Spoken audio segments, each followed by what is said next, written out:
So, John, you started this business 31 years ago. Right. And you're still attached to it. You've done all kinds of financial things in the world. Why are you still attached to your Casablanca video? Well, I have been a small businessman my entire life. And frankly, I really like small business and small business people. They're interesting. They feel they're doing an important job in their communities. They're attached to their communities. And they provide a good service.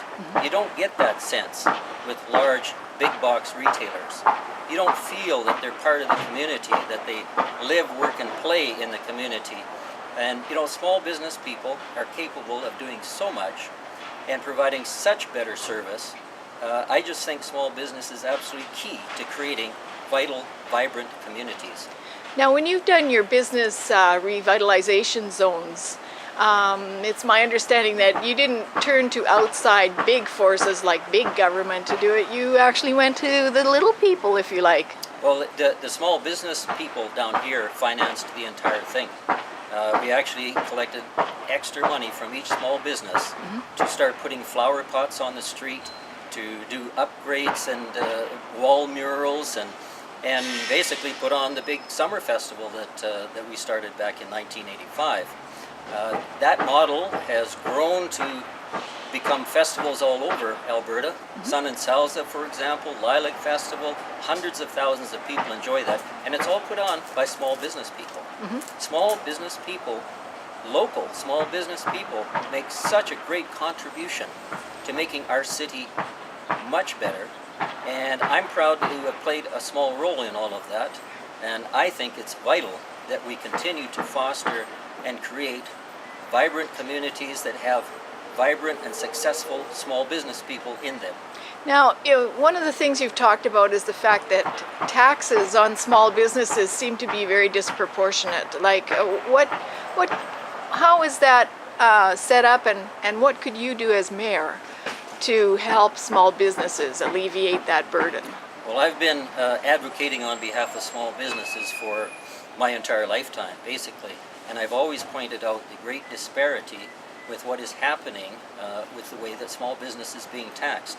All small businesses in Calgary have been turned into tax collectors by proxy. In other words, the city foists most of their taxes, 60% of all taxes raised, they put onto the business sector. And as we know, almost all businesses are small businesses. 95% have less than 50 employees, 75% have less than 5 employees.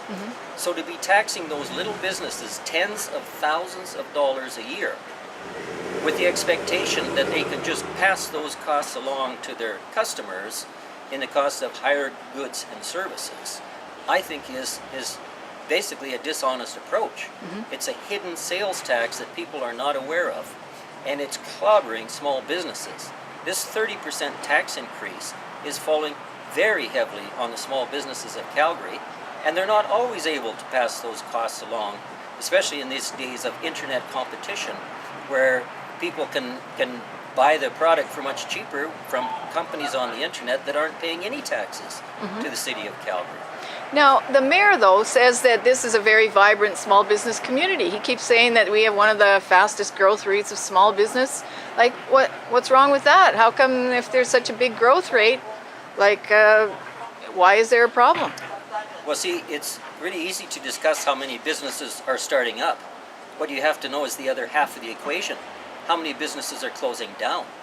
So if you have, for example, 4,000 new businesses start up a year in Calgary, but 4,000 of them close down, now you have a much better picture of what's really happening in Calgary. And the turnover rate is increasing. They're closing faster now, so yes, we have more startups. They're coming in and buying businesses at a big loss, or they're starting a business and it just doesn't succeed. Now, how are most small businesses financed? Is it that they go to the bank, or that they have a big shareholder base, or what is it that drives most small businesses financially? You know what drives most small businesses, really, is an entrepreneur with a dream. And the entrepreneur with the dream feels that they have seen an opportunity that not many others have seen. They have to have vision to recognize the opportunities, and they believe in it, and they have a passion for it. and they want to make the best cookies, or they want to make the, do the best haircuts or something. They have a passion for it. And so they start a small business so they can follow that dream. That's what drives most small business people. And what kind of money do they get? Where do they get that money from to start up? Usually it's just their own life savings, maybe some friends and family. And what a tragedy to have those dreams crushed when they open the business, and 4 out of 5 fail within the first few years. And a large part of the reason they fail is the enormous cost of city taxes, which are payable whether they even have a profit or not. Even if the business is losing money, they still have to pay enormous business taxes. It's crushing the dreams of a lot of small business people. And what would you recommend? What kinds of measures could be taken to help these businesses continue surviving, help them develop more, or at least stand on their own 2 feet for a longer period of time? Well, as mayor, I have declared that I think we need a project. We need to help small business succeed. And now if you think about this, if all new wealth and all new jobs, virtually all, are coming from small businesses that succeed and thrive and grow, but only 1 out of 5 succeeds. Well, then theoretically, if you could get the survival rate, the success rate up to 2 out of 5, wouldn't you theoretically double the rate of new wealth creation, the rate of new job creation? So what if we could find out why so many businesses are closing down, what we could help with, help foster and grow them, not overtax them into the ground, and suddenly 2 out of 5 were succeeding instead of 1 out of 5, and thus we had major new job double the rate of job creation, double the rate of new wealth through the innovation that small business brings to an economy. Wouldn't you grow the pie a lot larger? And everyone would benefit from that. Now, the other thing is, with small businesses,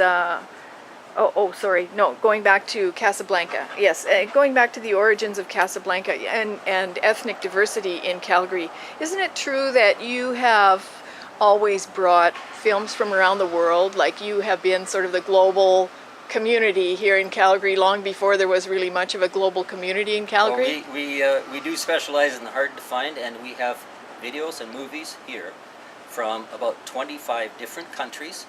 So we see a lot of ethnic diversity coming into the store to see films from their home country, and yeah, we feel good about that.